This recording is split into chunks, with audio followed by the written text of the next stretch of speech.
మీ ఎలాంటి వ్యాపార ప్రకటనలకైనా వెంటనే మా ఛానల్ సంప్రదించండి. ప్రస్తుతం మనతో పాటు ప్రముఖ ఆధ్యాత్మికవేత్త, జ్యోతిష వాస్తు పండితులు, లలితాదేవి ఉపాసకులు బ్రహ్మశ్రీ నానాజీ పట్నాయక్ గారు గురువుగారితో మాట్లాడదాం.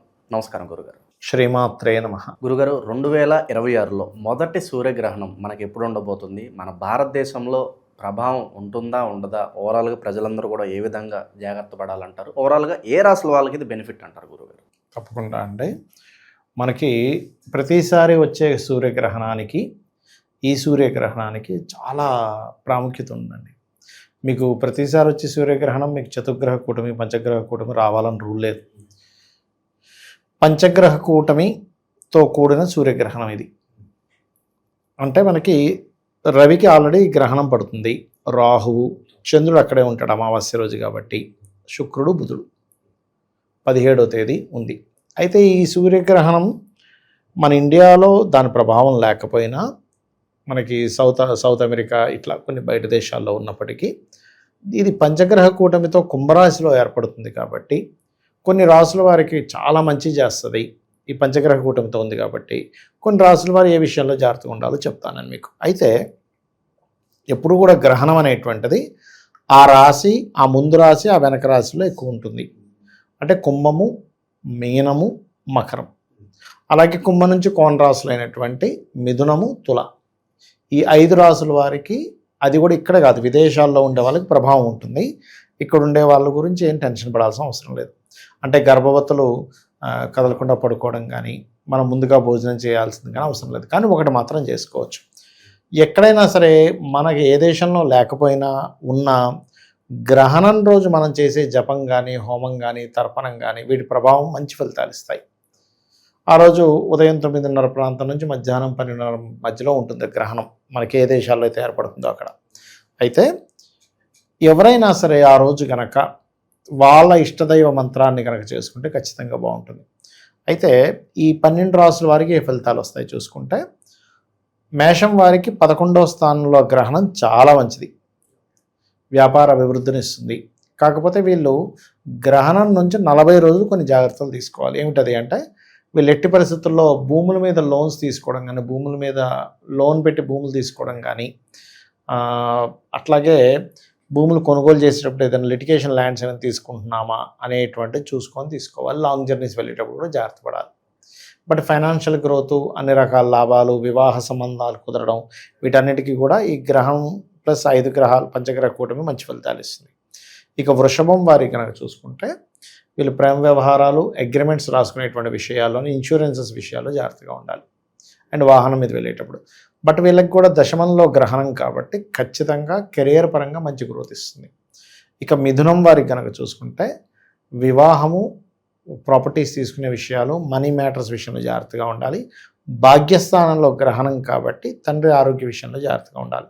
కర్కాటకం వారికి 8వ స్థానంలో గ్రహణం న్యూట్రల్గా ఉంటుంది, గ్రహణ ప్రభావం ఏమి ఉండదు పెద్దగా. కాకపోతే వీళ్ళు ఎక్కువగా ఎవరికైనా ఏదైనా అప్పులు ఇవ్వడం, తీసుకోవడం, అగ్రిమెంట్స్ రాసుకునేటప్పుడు కొంత జాగ్రత్తగా ఉండాలి. బట్ బిజినెస్ ఇంప్రూవ్మెంట్స్ అవి బాగానే ఉంటాయి, ఉద్యోగ అవకాశాలు రావడం ఇవన్నీ బాగానే ఉంటాయి. ఇక సింహం వారికి కనుక చూసుకుంటే, వీళ్ళు ప్రధానంగా 7వ స్థానంలో గ్రహణం పడుతుంది కాబట్టి ఇక్కడ 2 ఫలితాలు ఇస్తుంది. అది ఒకటి, వీళ్ళకి వివాహ సంబంధించిన విషయాలు కుదరడము, దాని మూలంగానే కొంత స్ట్రెస్ ఉంటుంది. అయితే వీళ్ళు ఎప్పుడు కూడా ఇన్వెస్ట్మెంట్స్ చేసే విషయంలో, మనీ మ్యాటర్స్ విషయంలో, ప్రేమ వ్యవహారాల విషయంలో, సంతానం విషయంలో, షేర్ మార్కెట్ విషయంలో జాగ్రత్తగా ఉండాలి.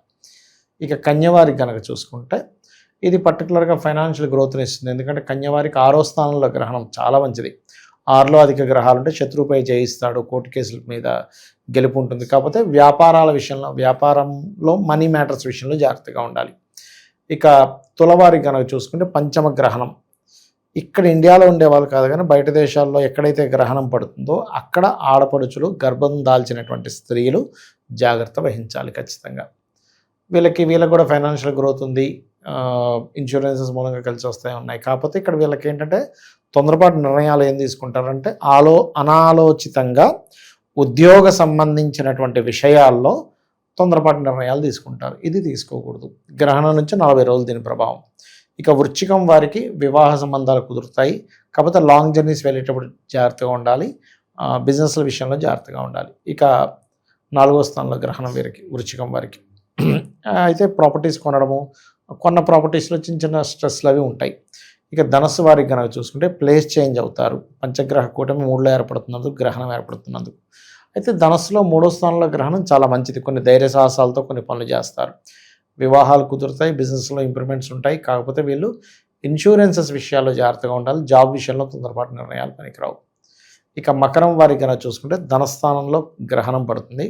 అయితే దీనివల్ల ఏంటంటే కొంత కుటుంబ వ్యవహారాల విషయంలో గొడవలు, మనీ విషయంలో గొడవలు వస్తూ ఫైనాన్షియల్ గ్రోత్ కూడా పెరుగుతుంది. 6లో గురువు ఉన్నాడు కాబట్టి గురువులతో శత్రుత్వాలు ఏర్పడుతూ ఉంటాయి. అండ్ వివాహ నిర్ణయాల విషయాల్లోని సెకండ్ మ్యారేజ్ చేసుకునే వాళ్ళు కూడా కొంత జాగ్రత్తగా ఉండాలి. ఇక కుంభం వారు కనుక చూసుకుంటే రాశిలోనే గ్రహణం పడుతుంది కాబట్టి ఆల్రెడీ చాలా గ్రహాలు వచ్చి ఉన్నాయి కాబట్టి కొంచెం ఓవర్ స్ట్రెస్ అవుతూ ఉంటారు. బట్ వీళ్ళకి కూడా కొంచెం ప్రాపర్టీ యోగము, సంతాన యోగానికి అండ్ అట్లాగే జాబ్ కెరియర్ పరమైనటువంటి గ్రోత్ అది ఇస్తుంది. రాశిలో ఉన్నప్పుడు ఏం భయం పడాల్సిన పని లేదు. కాకపోతే ఓవర్ స్ట్రెస్ కొంచెం వీళ్ళు ఎప్పుడైనా సరే కుంభరాశిలో ఈ రకమైన గ్రహణం పట్టినప్పుడు కొంచెం ఈ శ్మశానాల దగ్గర నుంచి నడుచుకుంటూ వెళ్ళడం, ఏదైనా ఎవరైనా ఎక్కడైనా మనకి రోడ్ల మధ్యలో వేస్తుంటారు. కొన్నిసార్లు ఏం చేస్తామంటే ఇలాంటివి ఏం లేవు కాలుతుంది అనుకుంటూ వెళ్ళిపోతాం. అటువంటివి మాత్రం చెయ్యొద్దు అని చెప్తాను. ఈ 40 days కొంచెం దూరంగా ఉండండి. ఎవరైనా దాన్ని చచ్చిపోయారు వెళ్ళాలి, తప్పదు ఇంకది. ఇక మీనం వారు కనుక చూసుకుంటే పర్టికులర్గా వీళ్ళకి 12వ స్థానంలో గ్రహణం పడుతుంది కాబట్టి అధిక గ్రహాలు 12వ స్థానంలో ఉన్నాయి కాబట్టి ఇన్వెస్ట్మెంట్స్, ఖర్చులు ఇవి చేసేటప్పుడు జాగ్రత్త వహించాలి. వీళ్ళకి బాగా కలిసి వచ్చేది రియల్ ఎస్టేట్ రంగాల్లో ఉండేటువంటి వారికి కొంత కలిసి వస్తుంది చెప్పాలంటే. ఇన్సూరెన్సెస్ మూలంగా PhD చేసేటువంటి వాటి మూలంగా కలిసి వస్తుంది. కాకపోతే కొంచెం ఉద్యోగ విషయాల్లో మార్పులు కనబడుతున్నాయి. ఇక ఈ గ్రహణం ఏ ఏ దేశాల్లో ఎక్కడైతే పడుతుందో వాళ్ళ తరపున ఇండియాలో ఉన్న వాళ్ళు కూడా వీళ్ళ పేరు మీద దానాలు ఇవ్వచ్చు. రవిచంద్ర ప్రతిమలు, నాగ పడగలు, ఒక చిన్న వెండి అంటున్నా మన ఇత్తడి గిన్నెలో ఆవు నెయ్యి ప్యాకెట్ పెట్టి గోధుమలు, బియ్యము, మినుములు, నువ్వులు, అలాగే ఉలవలు ఈ దానాలు ఇవ్వాలి. 5 రకాల దానాలు ఇచ్చుకుంటూ మనకి అదే రోజు 17వ తేదీ మనం లాస్ట్ టైం చండీ అందరికీ ఫ్రీగా చేయించాం కాబట్టి 17వ తేదీ గ్రహణం రోజే మనకి గణపతి హోమము, లలిత హోమం ఉంది 17వ తేదీ కామాఖ్యలో.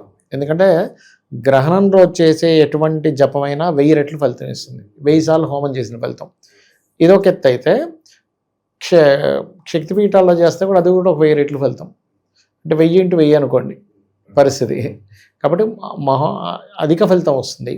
అలాగే దాని తర్వాత 2 రోజులు కంటిన్యూస్గా మనకి నవగ్రహ హోమం ఉంది 18వ తేదీ. 19వ తేదీ ఏమో చండీ హోమం ఉంది.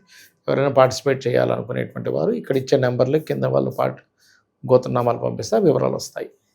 కాకపోతే ఎవరు కూడా అప్పు చేసి మాత్రం పూజలకు డబ్బులు కట్టకండి. డబ్బులు ఉంటేనే కట్టండి. అప్పులు చేసి పూజలు ఏం చేయించుకోవాల్సిన పని లేదు. ఈ సూర్యగ్రహణం ఇంపాక్ట్ అనేది ఎన్ని నెలలు ఉంటుంది గురుగారు? అలాగే మానవాళ్ళందరూ కూడా ఎటువంటి జాగ్రత్తలు తీసుకోవాలి? ఏమన్నా ప్రకృతి వైపరీత్యాలు ఏమన్నా జరుగుతాయి? చాలా అప్ అండ్ డౌన్స్ ఉంటాయండి. అంటే ఎలా ఉంటుందంటే మనం ఆల్రెడీ గతంలో చెప్పుకున్నాం, స్టాక్ మార్కెట్ విపరీతమైన ఫ్లక్చువేషన్ గురవుద్ది అనుకున్నాం.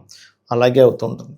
ఇదిగో పెరిగిపోతుంది అనుకుంటే అదే తగ్గిపోతున్నట్టు ఉంటుంది. బంగారం, వెండి రేట్లు విపరీతంగా విపరీతంగా తగ్గిపోతుంటే ఫ్లక్చువేషన్స్ ఎక్కువ ఇస్తాయి. మనం ఆల్రెడీ గతంలో చెప్పుకున్నాం ఈ గ్రహణ ప్రభావాల వల్ల ఈ పంచగ్రహ కూటమి. ఎందుకంటే ఇది ఎప్పుడు లాగా కాకుండా మనకు 3 సార్లు వస్తుంది పంచగ్రహ కూటమి, 3 సార్లు చతుర్గ్రహ కూటమి వస్తుంది. ఇది మనం కనీమని ఎరగలేదు. ఇది మీరు 100 సంవత్సరాలు వెనక్కి వెళ్ళండి, ఇలా దొరకదు ఎక్కడ మీకు. కాబట్టి ఇంకా గ్రహస్థితులు అలా ఉన్నప్పుడు ఇంకా తప్పదు. అది కాకుండా పంచగ్రహ కూటమి దాదాపుగా మీకు 17వ తేదీ నుంచి మంత్ ఎండింగ్ వరకు ఉంటుంది. మధ్యలో ఒక 1-2 days గ్యాప్ వస్తుంది. చంద్రుడు మారి కుజుడు వెళ్తున్నాడు.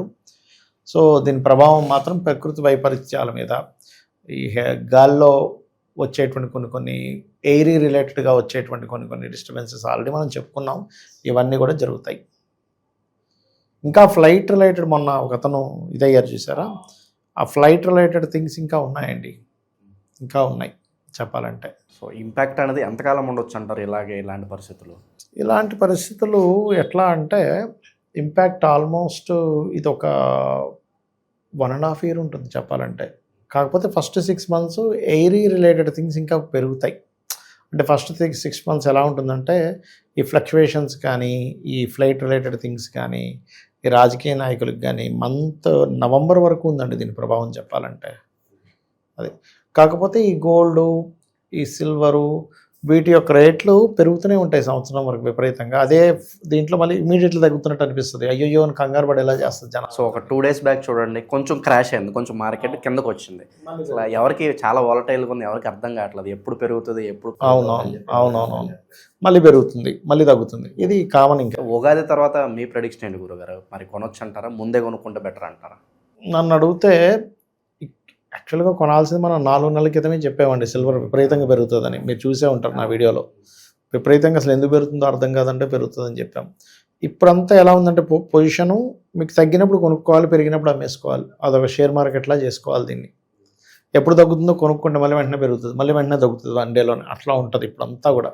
ప్రత్యేకంగా గురుగారు ఈ సూర్యగ్రహణం ఇంపాక్ట్ తోటి ఎవరికైతే ఈ నవగ్రహాల దోషాలు ఉన్నాయో వాళ్ళు ప్రత్యేకంగా ఏం చేస్తే బాగుంటుందంటారు? నవగ్రహ దోషాలు ఉన్న వాళ్ళు సూర్యగ్రహణం రోజు నవగ్రహాల దగ్గర దీపారాధన చేయాలండి. గుర్తుపెట్టుకోండి ఎప్పుడు కూడా నవగ్రహాల దగ్గర దీపారాధన చేసి నవధాన్యాలు పక్షులు అది వెయ్యాలి. అవి చాలా ఇంపాక్ట్ చూపిస్తుంది అది మెయిన్గా. సో ఓవరాల్గా ఈ సూర్యగ్రహణం తాలూకు ఇంపాక్ట్ ఏ విధంగా ఉంటుంది, ఎవరికి కలిసి వస్తుంది, ఎటువంటి జాగ్రత్త తీసుకోవాలి, మంచి విశ్లేషణ అందించారు. ధన్యవాదాలు గురు. శ్రీమాత్రే నమః.